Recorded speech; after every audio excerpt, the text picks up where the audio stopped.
Guys, it's the Chook Man here. These American swinn dragster push bikes from America. They're very different compared to our dragster in Australia. Crank arms, and I believe rear fender have all been rechrome, but they are all original swinn. It's a Pete seat recover. They're still a nice dragster, but they're different. Slick for a 68. It's a solid slick, not a gripper. The bike was sold through a Harley dealership, which is pretty cool. It does feature the dealer tag, which is pretty neat. And it does feature a pogo seat post, which is also pretty cool. And I have another 1968 Apple Crate. A buddy of mine found this in a body shop. Bike looked like total mess when I got it. But the Vapo Rust, which I highly recommend, does work wonders. Bike's all original minus the seat, obviously. The seat was wrapped in furnace tape, and about 30-40 years of it being wrapped in furnace tape just kind of cemented itself to it. But overall, still a really nice shaped bike. 1968 Apple Crate, I dubbed the Rotten Apple. It's kind of my 1968, wow. Everything's fully functioning. It will hit all 5 gears. It does have a pogo seat post, but the thing is locked up. But this is my fun bike. You don't have to worry about it getting wet, being knocked over, and you still get the enjoyment of riding the crate, which is pretty cool. I painted the lines on the tires, so don't get worried about that. Then you have your 1965 Stingray Deluxe Stingray. All original bike down to the tires. This bike is an N serial number bike, which some people recognize as being a very, very, very limited window of production in 65. 1965 that come out. So these bikes have been around a long time. A few extra days to meet production, and they called back their workers, and everybody knows that the M is technically referred to as December on a swinn serial number, and this bike, if I can show you, will actually feature an N on the serial number. And they did that because everything had already been changed over. I believe they only used that serial number for about 10 days of production in 64. Then you have your 1964 base Stingray. This bike is a February bike, so an early of 64. Bike is all original down to the tires. Original paint. Original screen. Does feature the correct center stamped S2 and S7. I added the tiger tail. It has the non-crimped, the early non-crimped person style square back sissy bar. I have $70 in this bike as you see it. Wish I could find them like that all day long, but that never will. Then you have a 1968 Sears Huffy Rail project that I've been So in the 60s these bikes come out too.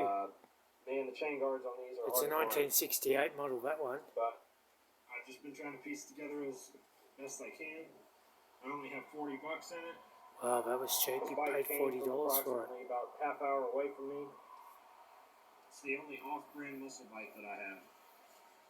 And then pretty much my non-muscle bikes include this 1956 Schwinn Wasp. It's got the accessory tank, and the horn does work.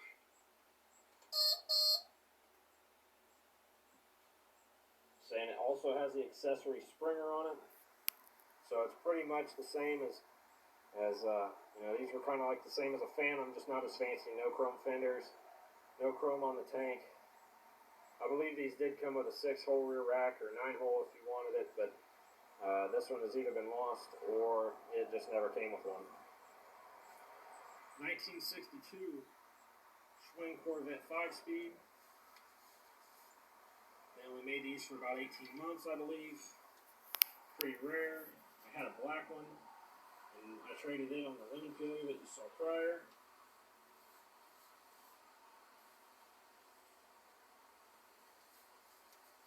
Pretty neat, easy riding bikes, especially with the 5-speed. Then you have a Schwinn Racer. This bike was given to me by my uncle. It's a 71. It's very clean, very well taken care of.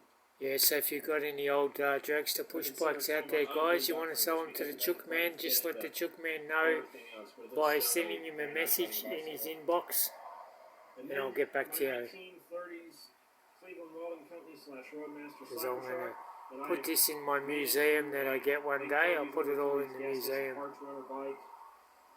I hand painted the sign myself. It's got everything on it, just it's a mash of parts. 3-speed internal hub, rear wheel, that's a 26-inch wheel, 20-inch BMX front wheel. It's got a 20-inch cream colored black sidewall BMX front tire on it, a 26-inch cruiser cream colored tire for the back, Swinn Stingray mag, walled Phantom style, I believe, handlebars, and the fork had to be custom made. Front fender is off of a Swinn, but I cannot remember. It's a girl's bike from mid-50s. I used a real mobile oil shipping crate for the box. As you can see, it's got the Coke bottle grips. And there's a shifter. It's got a Brooks seat on it. I think I hit it pretty good with period correct stuff. I really like this bike, how it turned out. I'll give you guys one more walkthrough of everything. And it seems like every time I make one of these, another bike shows up about a week later. So we'll see if I'm just lucky like that, or I always outdate the video typically before I even post it. But